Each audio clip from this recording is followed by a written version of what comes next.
I'm going to start with Olivia. Olivia is calling from Arizona, pronouns are she, her. Olivia's a deist. Once recognizes that they don't necessarily have a good argument for it, but wanted to talk to atheists and skeptics and get some perspective. So, Olivia, welcome. You are on with Shannon Q and maybe me. Maybe. See how it goes. Well, I sure hope I get to hear from you, Matt, because you're part of the reason I called today. Yay, I matter. You do. Anyway, how can we help? Yeah, so, well, like I said on there, I'm a deist. I wasn't sure how you guys preferred me to put down. I used to put down theist when I called in, but I'm not really part of any organized religion. I just have spiritual beliefs. And you mentioned earlier in the call that you wanted to have people in my situation call in. So I guess the thing that always kind of is difficult for me to figure out motivates atheists and skeptics is a very important thing to me in life is feeling like I am constantly learning for something that's going to come after I die. And that gives me a lot of hope in the world to think that there is something else past all this, even though I have no evidence of that. I can't prove it, but to feel like there is something that that this isn't just it. It's not just the neurons in my brain are going to go dead one day and that's it. I'm going to disappear forever. So the idea of the soul is very comforting to me. I guess you could say it's a crutch or it's a coping mechanism, but it's very important to me for my own mental health in general. So I'm curious how you guys sort of come to terms with the fact that you're going to inevitably die, and in your worldview, that's just it. You're just going to be gone forever. We're different people, so I think we're going to have different answers. I'll let Matt go first because I never shut up. Let me mute myself. I'm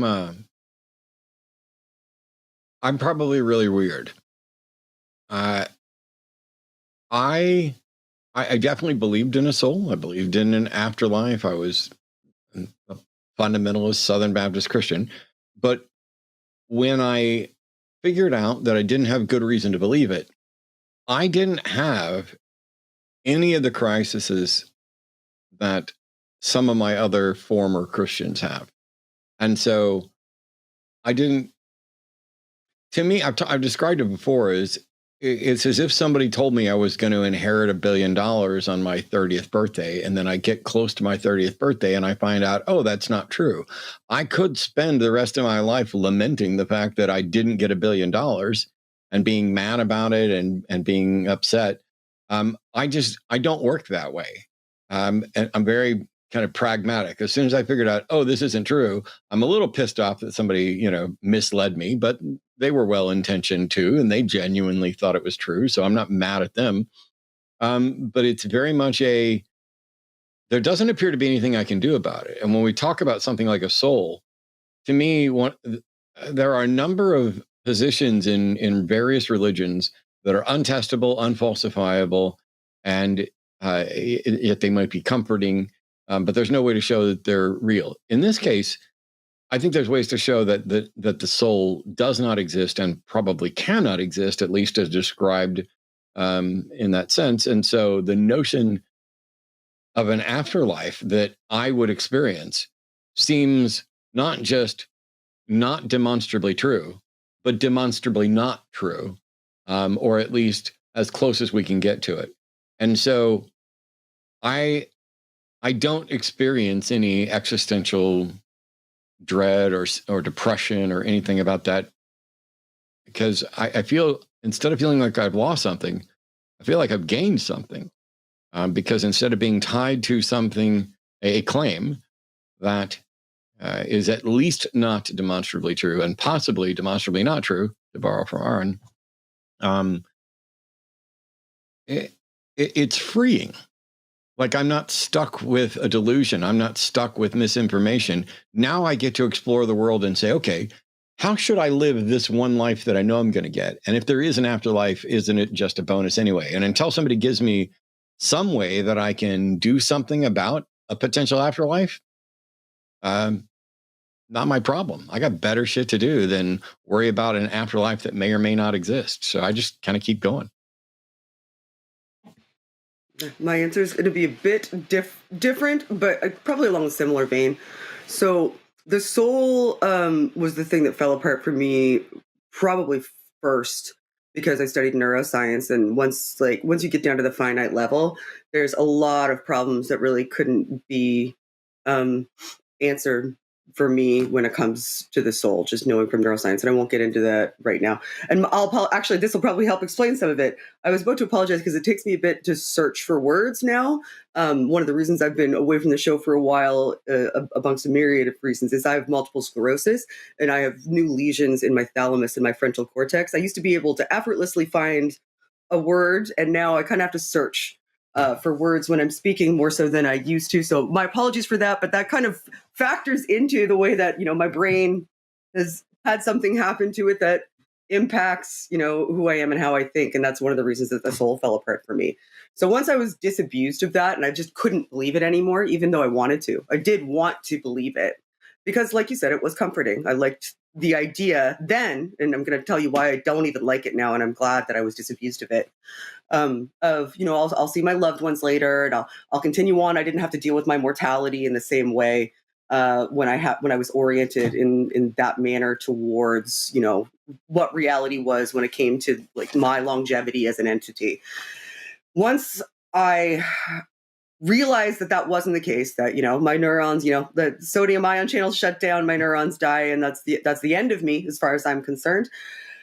I had to do some real deep thinking about, okay, well, what does it mean to orient myself towards, now towards my real life, as opposed to orienting myself towards a hypothetical, afterlife that I'm uncertain of. And I realized, and this is what made me happy ultimately, that having an orientation towards a hypothetical that I'm uncertain of in the distant future was changing the way that I lived my life in a way that did not serve me. It didn't serve me. I was making decisions based on a hierarchical structure that was not in the foundation of reality. And as a result, I was in this type of crisis, fearing my death and oriented towards evading my death instead of grappling with the reality of my ultimate death, and instead having the locus of focus be what I have and I know is tangible. And once I reoriented my focus on investing in myself, in the reality that I know for certain I have and is tangible, I started making better decisions and coping better as a result, because I was no longer afraid of that future or trying to evade the inevitability of that future. I was actually working through and doing the emotional work to accept the reality of that future. Now, if you put me and you side by side, let's just say that there is some, because you said you're a deist. Let's just say that there is an afterlife. Let's say, just for the sake of this argument, let's just say that there is. Both of us end up there in your belief system, but I'm less worried about it than you are. And I'm more focused on the now and not constantly grappling with the fear of that, because I've already done the emotional work to figure out what that means for me if it's not real, which I think is the better emotional strategy. At least it was for me. I can't tell you what the good strategy is for you, but that was the best strategy for me. And I was better for it. I no longer fear it. I know it's an inevitability. And I don't know what happens after. Speculating on what might happen after or might not happen after doesn't serve me. So that's my answer. Okay. Thoughts? Okay. Oh, sorry. Yeah, no, I was just throwing it back to you. I want to hear what your thoughts are. Okay. Yeah, so all right, I've been sitting here really trying to take in what you both are saying, and I think I have a pretty good idea of like what's motivating you two, but I do want to clarify real quick to make sure I understand. I think I see a little bit of a through line for both of your reasons for it. I'd like you to clarify if I'm off the base here, but it seems like both of your definitions for why, well, the key difference I think between how you two look at it and the way I look at it is you see it as freeing because you feel that an afterlife existing would give you some form of like moral imperative to take action in this life. Am I understanding that right? I don't think I said anything even in the ballpark of that. No, it has nothing. I didn't engage in the concept of morality at all, and I don't think that Matt is. So it did. Sorry, it has nothing to do with a moral imperative. Really, no. It's really strange to me that we went and don't. I'm not trying to be a dick. I'm not trying to beat you up. I genuinely, like, you talked about this being important for your mental health. I would like to understand that, but we talked about from a practical standpoint where we both are. And what you just said, if I were to paraphrase it, was you think we feel freed from having to consider the moral responsibilities of our actions because we're not worried about where we're going to end up. And neither of us mentioned anything at all about that. It's not even a factor. I only care about what's true, not what's convenient. Yeah, and I care about what's true and slightly different. I think you're focusing a bit on what I had to say, which was once I oriented myself towards the reality that my life would end and that would be it, then I was starting to approach my life, my philosophy on my life differently. And this is the most important part. I had to grapple with my mortality in a very tangible, real way. Instead of saying, okay, well, I don't really need to grapple with my mortality because there's going to be something after. And I existed in a Christian infrastructure, so I was orienting myself towards an afterlife and making decisions based in that infrastructure. It's going to be different for everybody, but that was the infrastructure that I was operating within. So that's what I was speaking about, is like I was making decisions based on trying to reach that goal of being in the afterlife, even if those decisions didn't serve me. Moral, immoral, amoral, whatever. Even if they didn't serve me, weren't good for me, or weren't good for others, I was making those decisions sometimes against my better judgment and against, my own thoughts and orientation on how I should act, because I was trying to achieve that goal instead of being oriented towards achieving the goals of serving myself, my community, my family, my friends, the world, in reality, in this life. And I was better at doing that once I disabused myself of the idea of an afterlife, grappling with my mortality as a reality was better for my mental health. And then I was able to, make better decisions, arguably, and I think objectively better decisions for myself and everyone around me. Does that clarify a bit? Yeah, I think a little bit. I still am not totally sure. I want to address what you had to say, Matt, but I'm going to put a pin on that first because I want to clarify something with Shannon here. So, Shannon, you said that, so would you say that the issue you take with the idea of there being an afterlife is that it would change how you act now, though? Or is it just like because of it not being true, like what Matt said? So I'm going to address this from two directions, I think. Because first I have to deal with the reality that my concept of the afterlife when I had one was specifically the Christian one, right? So orienting myself towards that is what I was speaking to. Let's take that out of it. Let's just say there's just this generic, ubiquitous potential afterlife, right? Let's just remove Christianity from it entirely. What I was saying is that and I'll go back to the you and I side by side. You and I are side by side. If there's an afterlife, period, that everybody gets to go to, regardless, right? Like you don't have to do anything special to get into it. It's just, it's just part of being an entity is you have a corporeal form, you die, and then there's an afterlife. Let's operate on that hypothetical. Nobody knows what it is. We just assume it's there. Assuming that it's there doesn't help me grapple with the reality of my mortality in this life.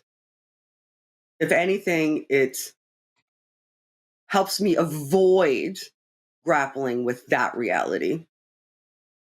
And Okay. I don't think that that avoidance was serving me specifically. And I'm not sure it serves anyone, because if you have dissonance or emotional conflict relating to something in your life that is an inevitability, 100% objectively an inevitability, figuring out how to grapple with that as a reality is, I think, objectively better.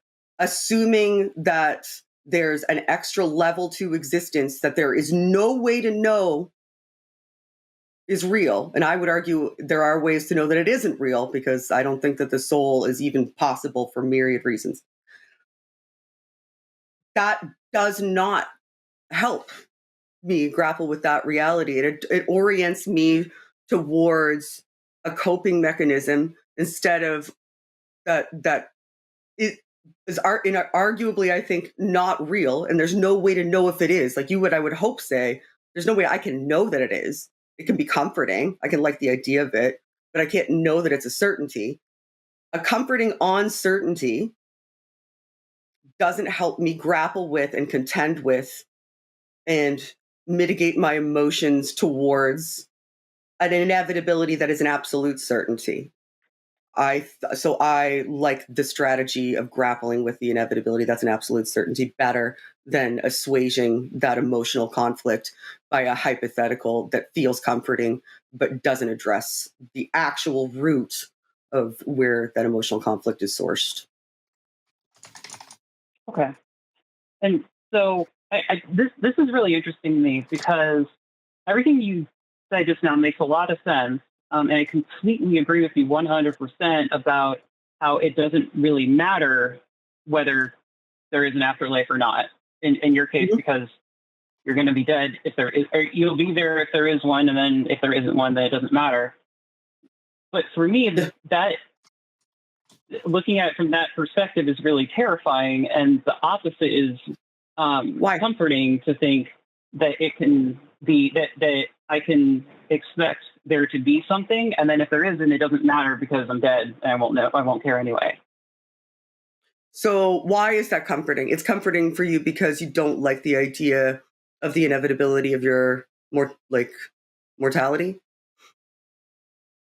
Because it makes me feel, if I try and go through life with the notion that this is all I get and I'm never going to have anything else, this could sound really like weird and lazy, but it makes me feel like I have to make more of a difference in the world versus just doing what I prefer to do. Not to say like I don't I go to protests and stuff and take part in activism, but I feel like it would put a lot more pressure. I would put a lot more pressure on myself if I felt like this is all I get. This is the only life I get to live. But if I have an endless afterlife, then I can live whatever the heck I want. So, okay, that's interesting. I think we're getting to something, because it tells me that one of the reasons that it's comforting for you is not even just the idea of your mortality, like life ending being scary. It's because it means that this is the reality that this is the only life you get increases its value, makes it more important, and that means that you would have to have a different orientation towards it. And not necessarily, by the way, I don't think that means that you should put that kind of pressure on yourself. These are the types of things that I had to explore, right? I had similar thoughts, not identical, but similar thoughts. And I had to figure that out.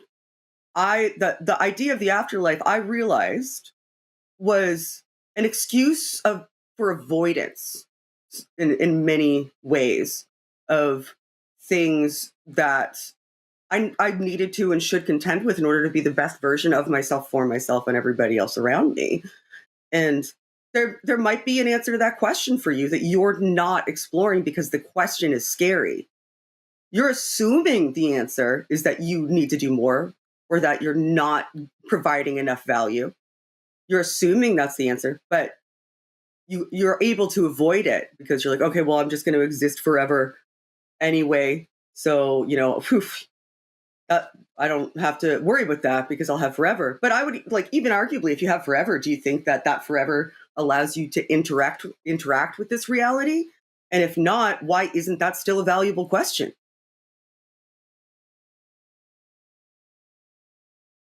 Well, that's a really good point. I guess the way I look at it is whether I can interact with this reality or not doesn't necessarily matter. Well, does this reality matter? I would deal with the tools that I get in the afterlife. So you're willing to just disregard absolutely everything about this reality, and it ultimately doesn't matter just because maybe there's an afterlife? Well, no, I recognize that I'm here and now, and I use the tools I have now to impact now. Okay.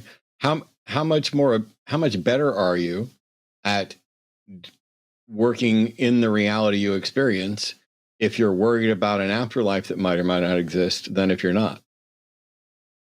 I don't worry about the afterlife. I just think that's going to be the thing that comes later. Is there just one afterlife that everybody gets in your view? Well, I'm not going to have a very satisfying answer. My answer is I don't know. But okay, it's just possible? Is it possible that there are good afterlives and bad afterlives available to you? Maybe. It could be. I would hope there isn't. Good question.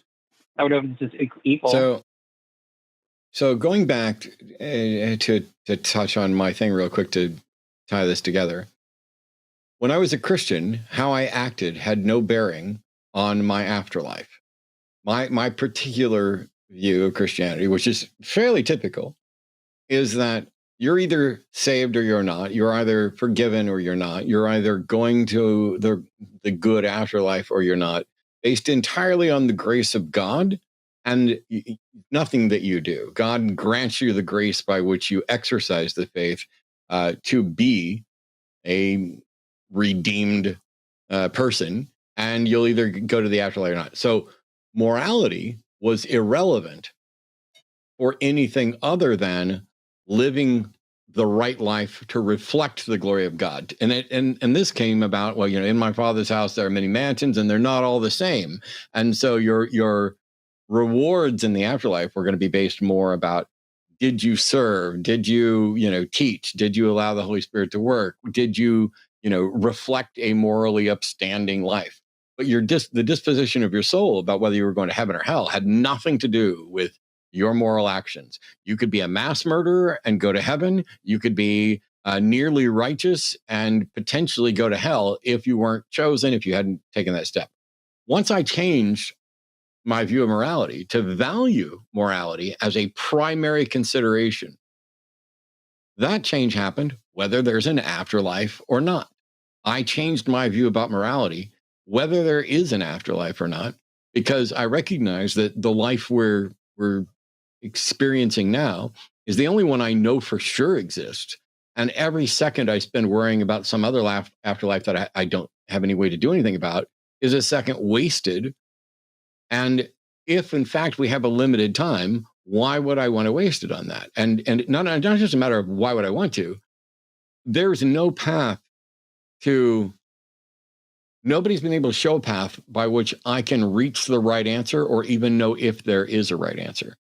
So my rejection of an afterlife, my acceptance of an afterlife, if it were to happen right now, is about whether or not there's good reason to think it's true. It's completely separate from morality. And for me, as a Southern Baptist fundamentalist Christian, it always was completely separate from morality. As a matter of fact, the I go to church on Easter and Sunday quasi fake wishy-washy Christians who had in their head, I hope I'm good enough to get to heaven, had never read their fucking Bible, did not know doctrine, and were actually engaged in an act of blasphemy that the devil was leading them straight to hell. So if there's an afterlife is one question, I don't know how to address that. I don't see any reason why it could even possibly be true. And I see many reasons why it can't be. But if there is one, then the next one is, what do I need to do in my life to determine what sort of afterlife I'm going to have, or is it just one for everybody? And if I don't have a path to even find answers to those, they become non-issues. It's like asking me why I'm not out looking for Bigfoot right now. I have no reason to think there is a Bigfoot. I have no reason to think that I would know anything at all about where and how to search to find one. So why waste my time? Yeah. So would you say? Oh, sorry. Yeah, no, go ahead. I was just going to say something super fast. Believe it or not, I'm capable of that sometimes. Like my orientation towards it is, even if it is true, I don't think it is. For the record, I don't even think it's possible. But even if it is true, it's a useless concept psychologically. It's an ineffective and sometimes detrimental idea, and thus I don't engage with it because I have no way of knowing. And even if it is true, it doesn't fucking matter. And sometimes can change the way people make decisions because it's an escape hatch. And I don't think escape hatches are emotionally, psychologically healthy. So, okay, let me ask you about this then. What would you say to a person that just says that, like, if they are, okay, let's say I was totally on board with just giving up on the afterlife thing entirely, but that just makes my life more difficult and I'm more depressed because of it, because I feel like there's less to my existence now. Seculartherapy.org. Beneficial to me in the end? Yeah, what Matt said, seculartherapy.org. And I would also say, what if I was an alcoholic and that helped me escape the things I need to grapple with? And if I stopped drinking, then I would need to grapple with them. Would you tell me to stop drinking? Yeah, you would probably, because I'm doing it to escape. I'm doing it to avoid contending with something that needs to be contended with. So what I would say is, if you need that idea to feel safe and happy and not depressed, you have some work to do that you should do for the sake of yourself to explore what the root of that is and contend with it so that it's no longer impacting your life in a detrimental way. And it is possible to do that, to contend with those things. It is possible and beneficial to do so. So if somebody's concept of the afterlife is what's keeping them from a depression, I would want to know what was causing that depression, and have that be contended with, have that be dealt with, have that be explored. So, because that is the problem. That's the problem. Well, I guess it would just be a sense of, like, powerlessness in the universe, because, I mean, I'm completely irrelevant in the grand scheme of things. By all, like, that makes you just like the rest of us. That makes you just like the rest of us. Why is it uncomfortable to think that you have the same power level as all the rest of us? And also, what is I want everyone to have more than what they have. Well, what we want and what is aren't the same thing. I would like for there to be no poverty and no hunger, but that's not the reality. It's a reality we might be able to work towards, but sitting around thinking it's real doesn't make it real. And what it does is it makes you not spend time trying to make it real. Yeah, I'd like my immune system to stop eating my brain. That'd be cool. Yeah. But I can't make that happen. So I have to grapple with it. Right? I can't wrap a warm blanket around myself and not deal with it. I have to deal with it, right? So I'm dealing with it. So, like, I guess it sounds like you need to talk to a professional, but if your feeling is that because there is no afterlife that makes you irrelevant, you should ask yourself some questions about how does an afterlife make you relevant? Why does that make you any more relevant, especially if your concept is everybody goes there regardless? You're a person here amongst many and will be a person there amongst many. So now you have to examine your idea of what it means to be relevant and why it matters to you. Those are the important questions. It seems like you're struggling with this frustration of not. There were extraordinary stories and promises potentially told around the world, and you liked them. And then when you found out you didn't have any good reason to believe they were true, that made you sad. So you're opting to pretend, and I don't mean to accuse you of lying. I just can't think of a better word. Pretend that you believe something you don't believe because it brings you comfort.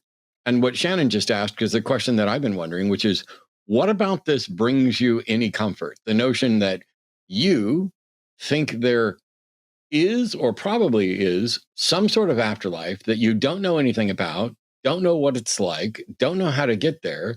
And there's no guarantee that it makes you any more special or gives you any more power, even if it were real.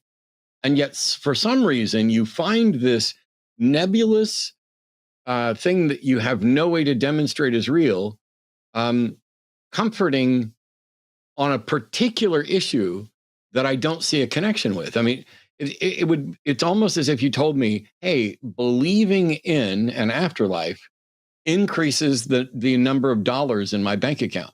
It's almost like you said that, because that's how absurd it feels to me. I don't understand how this increases dollars in your bank account, increases your power level, provides any comfort.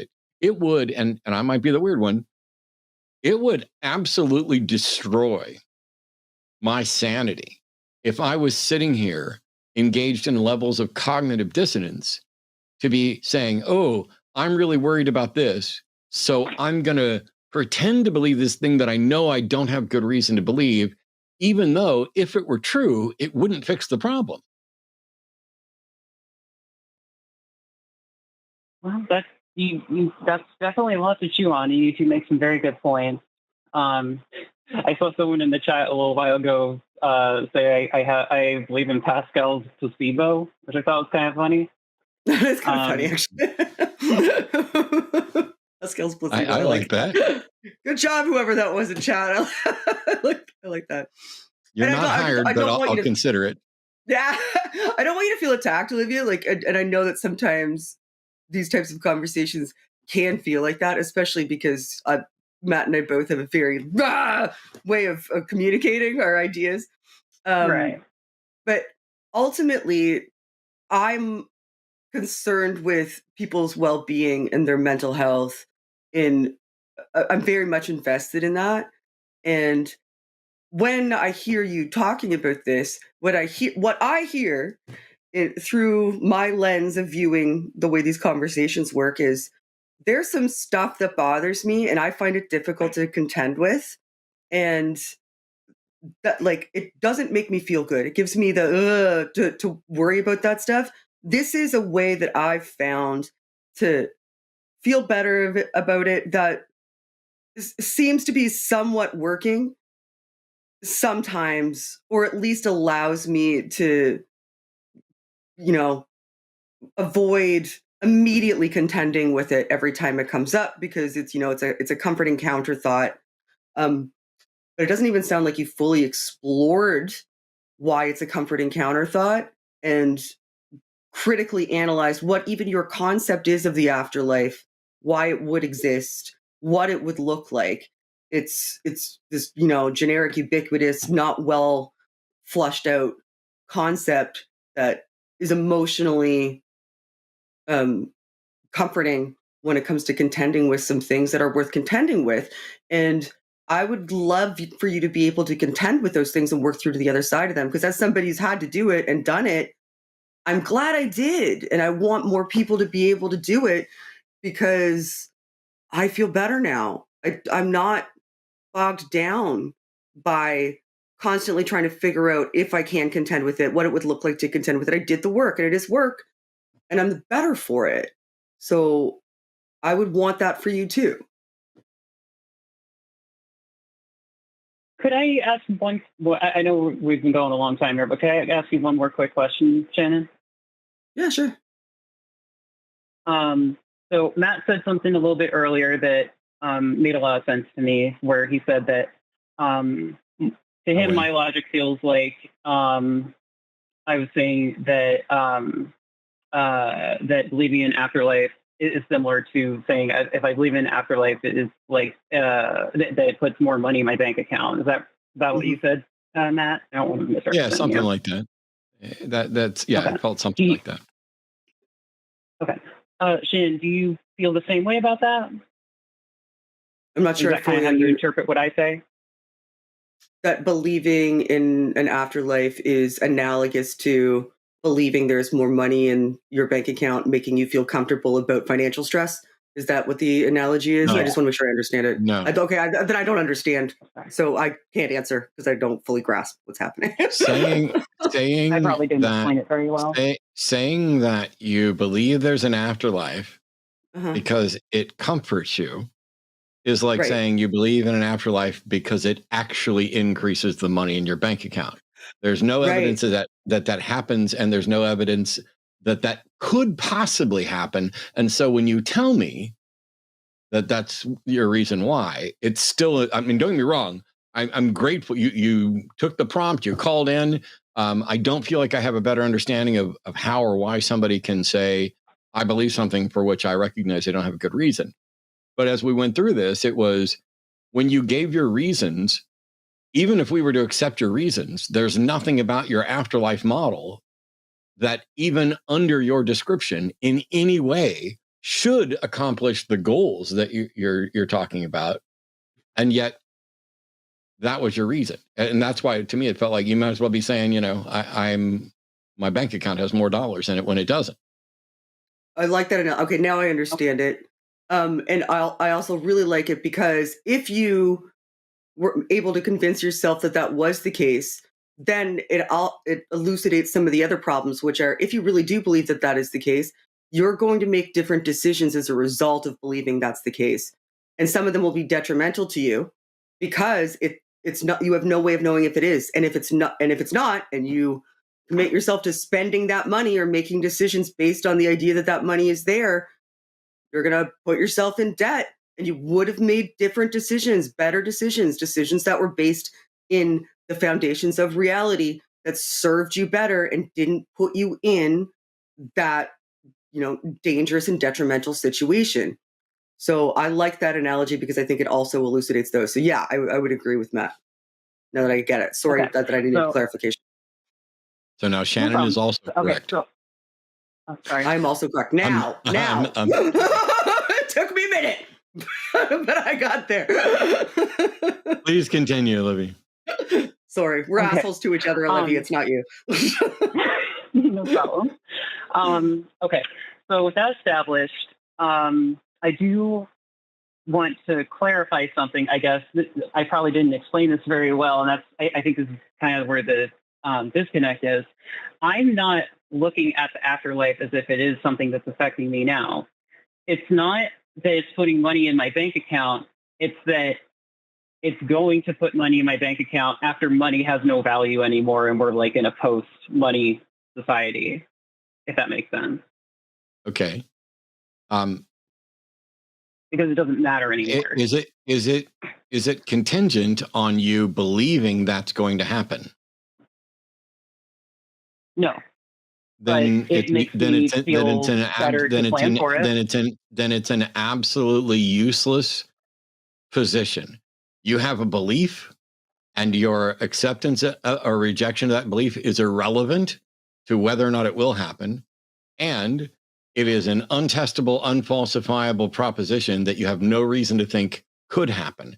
So I don't know what value there is in believing something if the belief is irrelevant and there's no reason to think that the thing you're believing in is true. It's like saying, I believe in Bigfoot, but I have no way of exploring it, and it doesn't do me any good right now. And whether I believe in Bigfoot or not is irrelevant, because I know that when I die, Bigfoot is going to come dig me up and magically revive me in a forest somewhere in the middle of Alaska. Or I believe that's what's going to happen. But then I can get the money out of my bank account. Yeah, it is. I don't know what. First of all, I can't believe things unless I have good reason to think they're true. I don't ever believe things or try to never believe things merely because they are beneficial or feel good. But in this case, you're saying that your belief is irrelevant and you have no reason to think that it's true. And yet you still find some comfort in believing that it's true. How is that anything other than a perfect description of intentional self-deception? Okay, that's a really good point. I guess it boils down to being true doesn't necessarily matter if I don't exist by the time it ends up being true. But you exist now. Do you think that believing it now has no consequences? What consequences would it have? I don't feel that it does. So everything that you think is true is the result of some heuristic model in your head where you have reasoned your way to think that either this is true or it is beneficial to think this is true. Whatever that heuristic is that led you to that, if in fact the thing that you're believing is false, that means you have a heuristic in your brain that will lead you to false conclusions.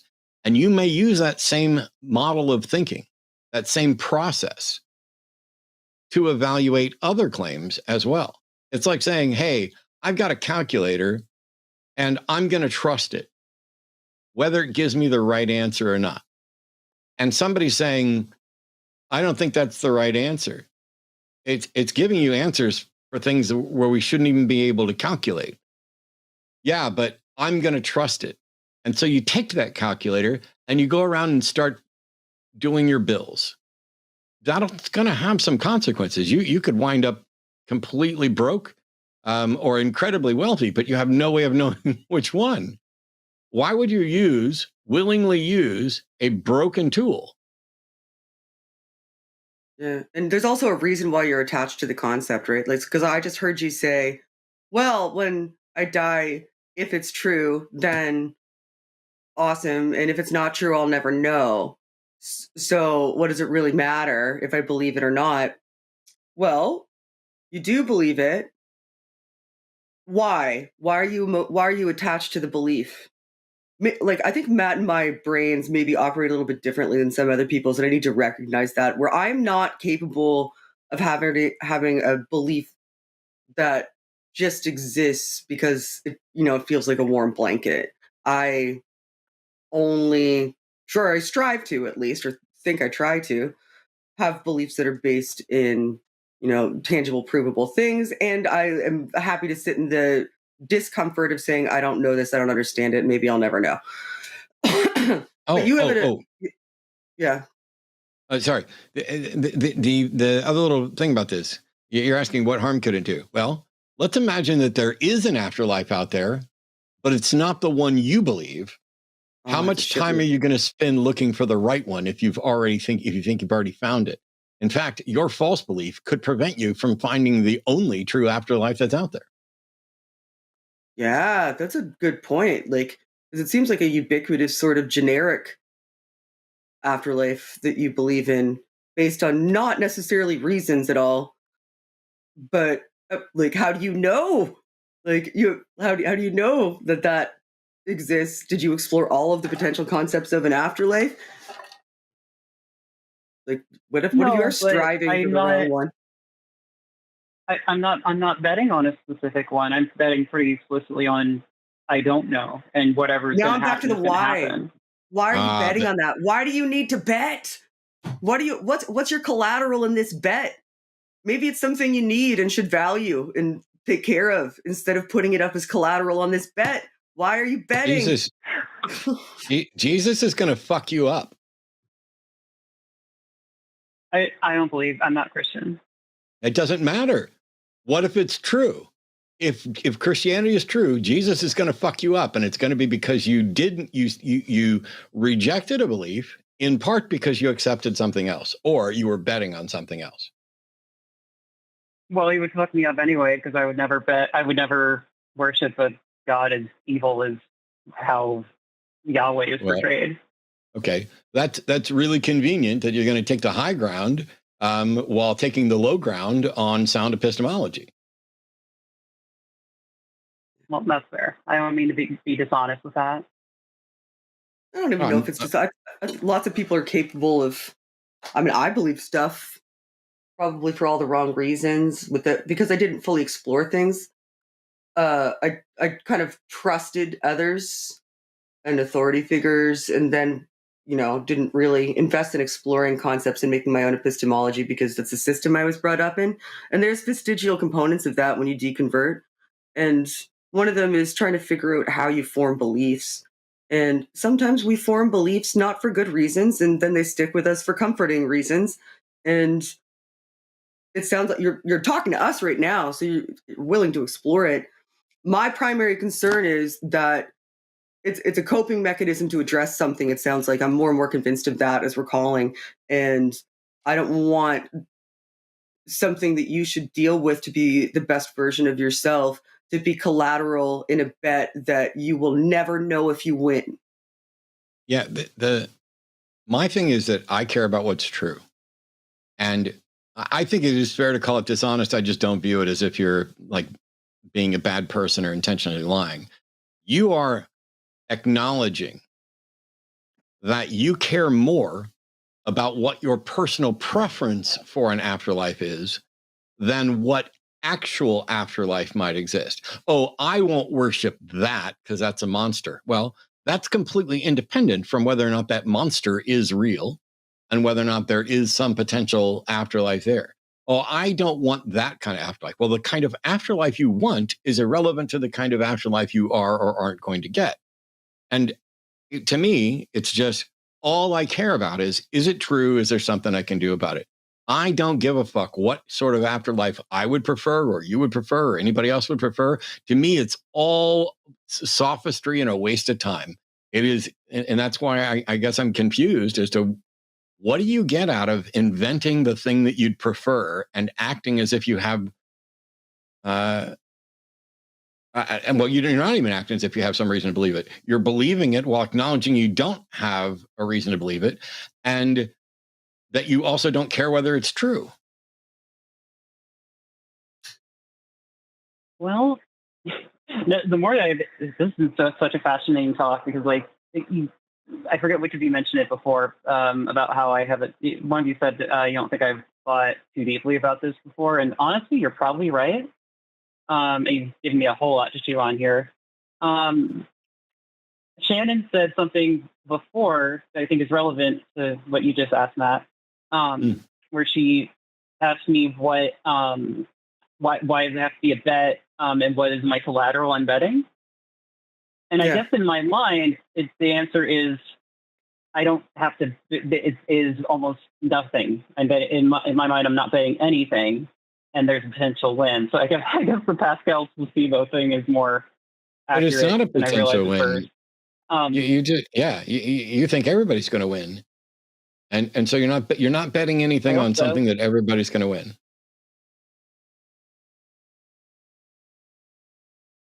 I guess you're betting on the truth of it. I would need to know what kind of like tangible issues it would bring me to keep this belief, because so far I've been pretty unconvinced by both of you say. How strange that you're wanting to know what tangible benefits it would give you or cost you. I don't know which one to keep this belief.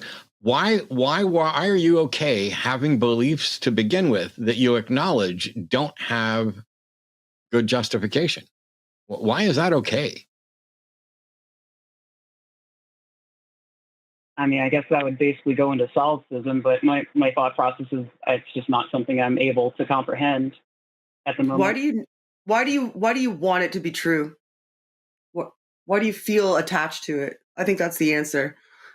There's a reason that you want or need or feel that it's better for it to be true, which means that there's something that would be difficult to contend with or is uncomfortable to deal with for you if it's false. And I think the detrimental thing is not actually contending with that, avoiding contending with that. Because what if it is false?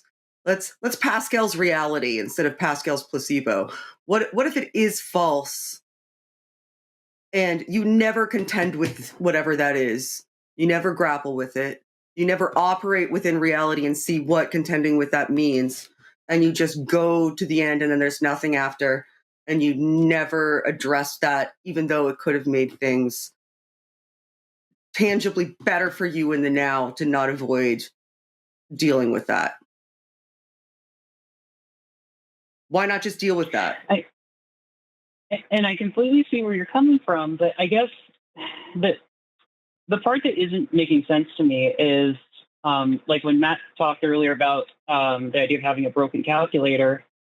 I don't see how it's broken because I don't see any of the problems so far that would cause it. You don't see how believing something that is potentially false and you have no way of verifying whether or not it's false means that your calculator that led to that answer that you have no way of verifying is true or false. You don't see how that's a problem? Yeah, you're admitting that you have a belief that you haven't to demonstrate that it's not working, right? No. Now you're admitting that you have a belief that you've not explored and demonstrated to be true. That you're admitting that you believe something and you have absolutely no idea if it's true. You're basically saying I'm going to keep using that you should.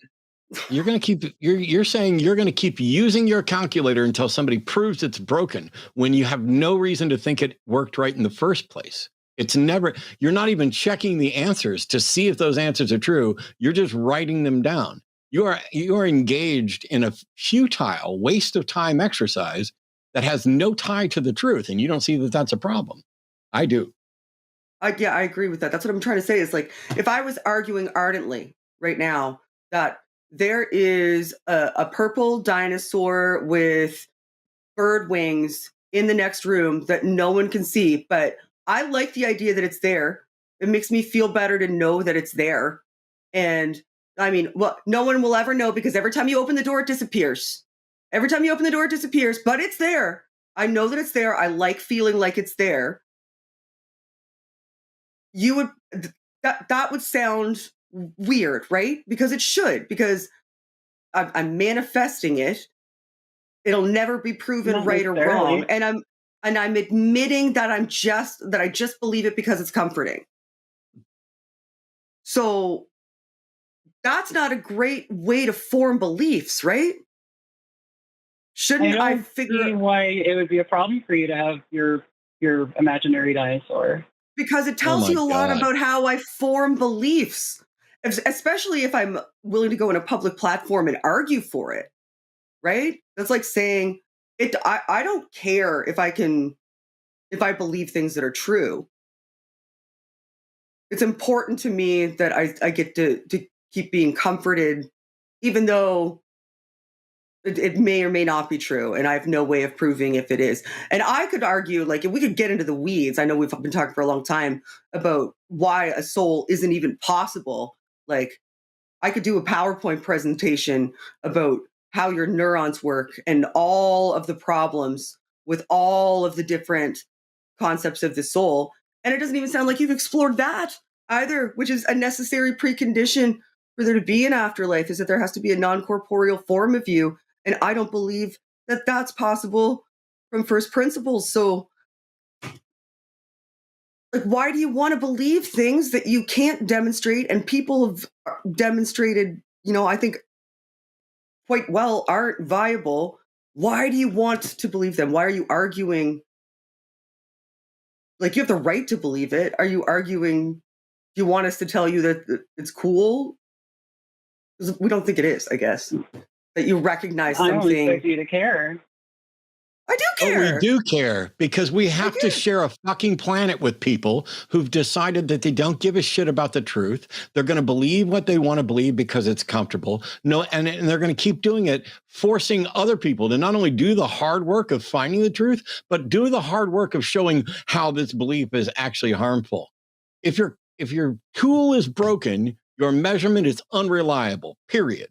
It may be correct. It may not be correct. If you don't care to demonstrate whether or not it's correct or not, I cannot. Yeah. This is the most frustrating thing to be in this world right now where we have more access to more information than ever, and where it is becoming increasingly difficult to tell the difference between true claims and false claims, and to run across people who don't give a fuck about the truth and want to push the burden onto everybody else to show how they're fucking up, instead of figuring out, hey, how do I make sure I'm using the right tools to evaluate things? It matters. You're having consequences on my life right now. And your own too. And like, I care about you as a person because you're a person, and I care about people. And if you have an epistemological mental framework and schema that operates in such a way that you just hold on, like you just white knuckle beliefs that you have no way of demonstrating, that permeates your thought process and how you engage with your life and how you engage with others. Speaking towards, what Matt said, it's as though there are facts that you can operate under, but you like the alternative facts. We'll take this path instead, even though it's not verifiable because it's more comfortable. And that's a Fake problem. news. Yeah, right. I don't want my brain to be fake news. Like a vacuum, and just going, I'll just go with it until somebody shows me there's a problem. Well, everybody's not here to do your homework for you. Well, I'm sorry that I'm sorry about the turn that this call has really taken. It took a turn. This is. I'm not sure. Okay. I tell you what, Olivia. I'm trying really hard to be honest and vulnerable here. Olivia.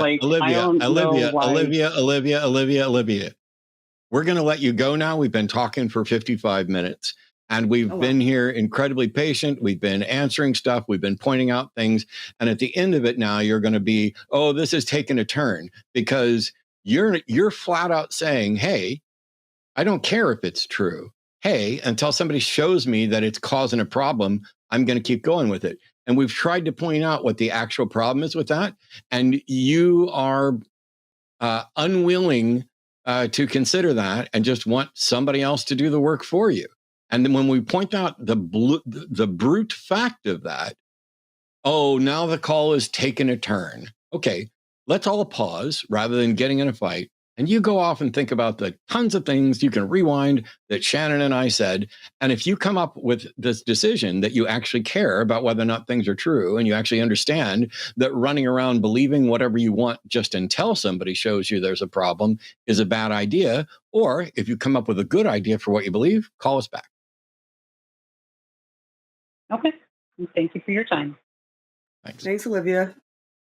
I hope she finds her way to caring about whether or not she believes things that are true. It's hard. Like if you say, I don't actually care if my beliefs are true, so long as they're not harming anybody. I don't even think that's true. Like not believing things that I would argue are verifiably false, but definitely believing things that you have no idea if they are true, and holding on to that, having that orientation towards belief. That's scary to me, because that leads to a lot of negative outcomes, both for the individual. Like, if you can't care about others, not saying Olivia doesn't care about others, but at the very least, you should care enough about yourself to put in the investment to do the work to be the best version of yourself. So I hope she does that. Analyzes why it's so important to her to not care if things are true. Why? There's a why there. Figure it out. I think that everybody does care about whether or not things are true. It's just that when it's not obvious or convenient, when it's actually going to require a little bit of work, until somebody shows them why they should do that work, we're just fucking lazy. And, this doesn't appear to be causing a problem. I don't see a problem. Why would it matter? Why can't I just run around believing whatever I want willy-nilly? In that sense, they don't care about the truth. But here's the thing. If you're getting ready to cross the street, you care about whether or not your sensory data is reliable, whether or not there are cars coming. You are unlikely, if there's traffic, to willingly close your eyes and trust some unreliable epistemology and walk across that busy highway. That's because there's an obvious risk there. I don't understand why people would close their eyes and venture out into other areas just because there isn't an obvious risk. Why would you use the least reliable method of understanding reality just because you don't see an immediate problem?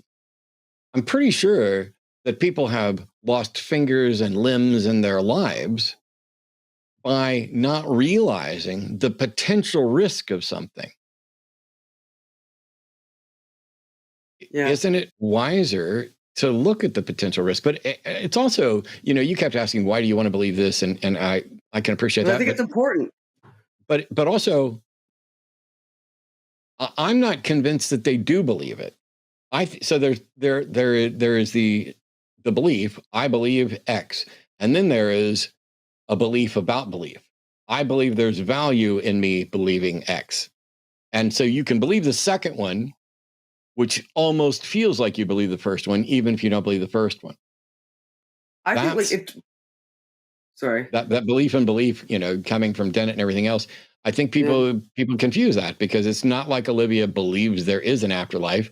Olivia just believes that believing an afterlife makes Olivia feel good. Well, congrats.